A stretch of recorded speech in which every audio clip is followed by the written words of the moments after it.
This is not the time to turn back. The public sector should keep preparing to deploy CBDCs and related payment platforms in the future.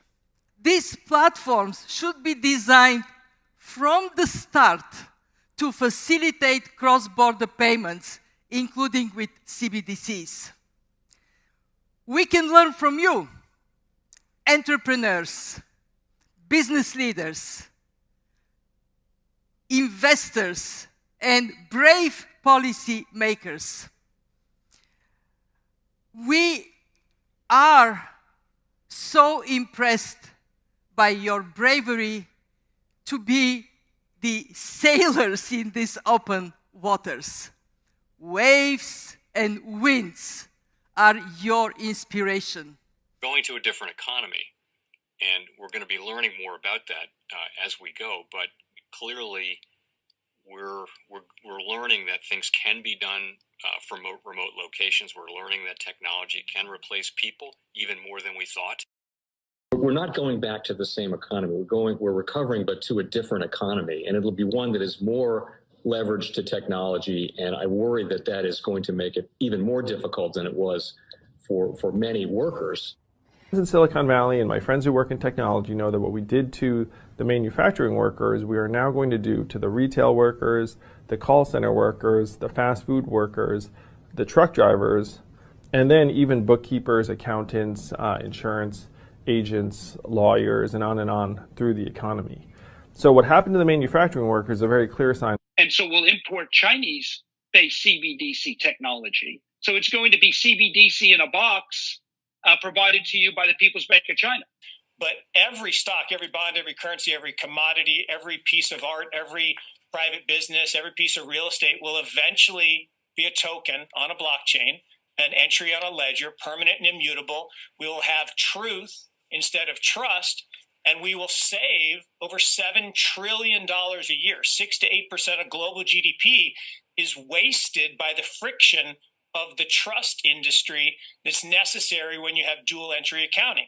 With triple entry accounting, which is what a blockchain is, we get rid of all of that friction. It's a beautiful future.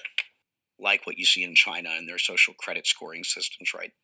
If we get identity wrong, it could be a tool to enslave humanity. And if we get it right, it could be a tool to liberate humanity. And as an American, I'm obviously rooting for the one that's on the side of freedom. Bitcoin is an international asset. And also, I do believe the role of crypto is, it's digitizing gold. I actually believe this technology is going to be very important. Look at it. We have been part of the huge revolution in investing through ETFs. We believe that ETFs will be changing the whole way we invest. Many people still use it as a means, people are investing it for indexing. No, the majority of people who are putting money in an ETFs are active investors that are buying exposure. The entire bond market is being transformed as we talk right now. I believe the next generation for markets, the next generation for securities will be tokenization of securities. And if we can have that distributed ledger that we know every beneficial owner, every beneficial seller, we all have our code of who's buying, who's selling, instantaneous settlement. And think about it, it changes the whole ecosystem. Chinese bank ICBC has been hit by a ransomware attack, and the U.S. Treasury market, as a result of that, has been disrupted. This, according to the Financial Times. We're getting more right now with Bloomberg's Sonali Basak. Sonali, what do we know? Listen, we have the Financial Times now reporting that ICBC, one of China's largest banks here, was hit with a ransomware attack. And remember, they're a very significant intermediary in the Treasury market. The SIFMA has told told his members that this has been part of the reason here that the system is kind of clogged up, if you will, during that auction that we saw a little bit before. The attack had prevented ICBC, according to the Financial Times, from settling treasury trades on behalf of other market participants. A large executive at a major bank also telling the paper that such a large party on the fixed income clearing corp creates major concerns, potentially impacting the liquidity of treasury markets. Now, it was not just a poor auction. It was absolutely lousy. And you know, when the dealers have to step in to save a treasury auction, that's a rare occurrence. And welcome to the Crypto Teacher. And guys, please like and subscribe if you do like what you're listening to. Please inform your friends and family and spread it all over social media. It is imperative that we get back to learning finances and understand how the world really works, because once we understand how the world really works, we understand that it is all planned out. Now, I want to thank those who purchased the books Cryptoteacher and the New World Order book. Remember, the New World Order book shows you how the world really works, and it is definitely time for you to wake up out of that sleep, especially in the times that we're in right now. Now, guys, I told you in 2023 in the first quarter, we would get an event, and now we have the banking collapse, which the master magicians pulled off the perfect distraction. And at the end of the third quarter, going into the fourth quarter, guys, we're going to have another main event. Now, of course, the markets will still pump and dump until we get that next crisis. Guys, we know they're going to pull that rug. And all we have to do is watch the Fed to know exactly when that's about to happen. And also, guys, I want to thank those who purchased the 3 Kids books. It's time to re-educate. Also, much love to those who donate to the Cash App, Patreon. Much love. Keep it coming. Guys, if you're not a part of the Patreon, make sure you're donating to the channel through the actual Cash App. But guys, this next Bitcoin and crypto bull run is going to be a utility run. So you want to make sure you have the cryptos that have real utility. And much love to those who are shopping at both stores. Keep it coming. And of course, guys, we get into Bitcoin and cryptos first. Don't forget to like and subscribe to the channel. And right now, we have Bitcoin and crypto slightly down. Now, guys, we know on the weekend we're the only game in town. And this week, guys, we're going to run into the holidays. We know anytime the stock market is closed, CME closed, the bond market closed, crypto is going to get liquidity. So definitely get yourselves prepared. And then we have Fidelity files for Ethereum spot ETF. So we see the big banks getting well prepared for the digital transformation. And remember, the Crypto Teacher told you. Now, guys, do not forget to pay attention to the actual indicators. We have yield rates, which we see the short end was moving up, long and down. And we know that caused what? Inverted yield curve to go deeper. We know no one wants this long-term paper. And then we have the dollar taking a big pullback, which we know is good for the markets and also the emerging markets. And then, guys, we have Tether, USDC, and TUSD, which we know took the place of Paxos.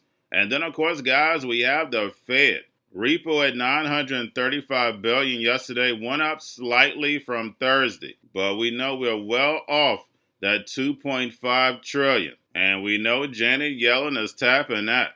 Now we have cybersecurity expert back Senator Warren's crypto bill and Senate hearing.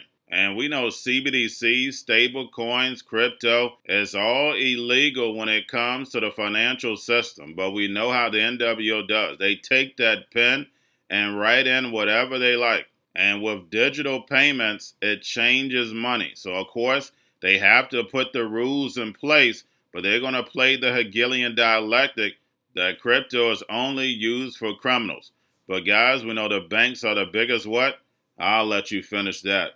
Now, do not forget about Grayscale, sent about $28.8 billion on Friday. And then we have the SEC delays decisions on spot Bitcoin ETFs until next year. And we know in 2024, we're definitely going to get a spot Bitcoin ETF. But a spot Bitcoin ETF is going to take a lot of volatility out of Bitcoin. And we know a lot of these other cryptos are going to get ETFs, not just Bitcoin and Ethereum. But we know the NWO wants to keep the casino open as long as possible. Don't forget, CBOE is going to be launching margin futures trading for Bitcoin and Ethereum January of next year. And I will be surprised if Grayscale doesn't get the first approval for a spot Bitcoin ETF. But getting over into a little crypto news, we have Evmos plans to use native Cosmos asset as an ERC20 token via EVM extension software.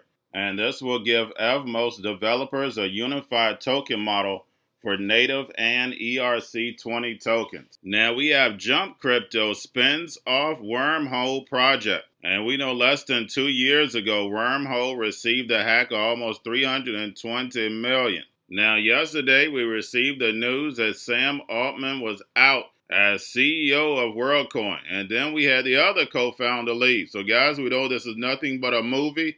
There's more behind it. I'm going to touch bases on it in the second video. But we had WorldCoin take a dip off the news. And then lastly, we had the head of IMF ready to deploy those CBDCs. Talks about the power of digital cross-border payments. And yes, guys, they're coming from behind the curtain. We know the big banks and big corporations have been funding crypto from the beginning, and it was all for the fourth industrial revolution, where the robots, algorithms, and drones take the economy over, pay each other with crypto, and the sheep go inside the metaverse. Remember, crypto means hidden message, hidden meaning. These cryptos are for the machines. And remember, the crypto teacher told you, because he knows when it comes to the NWO, it's all planned out. But guys, all I have for you, don't forget about the books, Crypto Teacher and the New World Order book, plus the 3 kids books. It's time to re-educate. Also, new to cryptos, Coinbase, Bitrue, Binance. Do not forget book links and crypto links are in the description. The stock channel, guys. Don't forget to go like, subscribe, spread everywhere. You have your Kobo, your chip stocks, your banking, your gaming. While everybody's sitting at home, get home stocks, the Seaver, the biotech stocks. And while everybody's at home wishing, they were still getting that free money. What are they doing? Drinking and smoking weed. Don't forget about those stocks, and you have a wonderful day. The most powerful person in the world is the storyteller. The storyteller sets the vision, values, and agenda of an entire generation to come. Steve Jobs. And guys, you know I truly believe in this. When you look at the New World Order, they're the storytellers. And that's the reason why I wrote my New World Order book. But guys, now it's time to change the current generation. And I wrote 3 kids books. You know I love the Trinity because I understand the power that's in it. So I have 3 books. We have an opportunity to change the generation, to educate, not just me, but I want to show you that I take action on a daily basis. And I want you to take action on a daily basis. Whether it's your job, whether it's in your community, we have an opportunity right now to educate the masses. I posted this on my Twitter account. Please share, but this is a short clip of the 3 books. There's going to be a clothing line and action figures. Please get these books for your kids, nephews, cousins, friends, so therefore we can start the re-education now. Because as we see, the 4th Industrial Revolution foundation is definitely here. Robots, algorithms, drones, taking humanity out the picture. We have to re-educate. But let's get into the video. Part 1.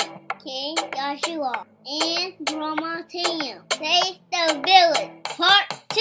King Joshua and Drama Team save New York from COVID Stories 3. Part 3. King Joshua and Drama Team goes to China. It's mandatory to get part 1, part 2, and part 3 of this series. It's time to re-educate Generation Z.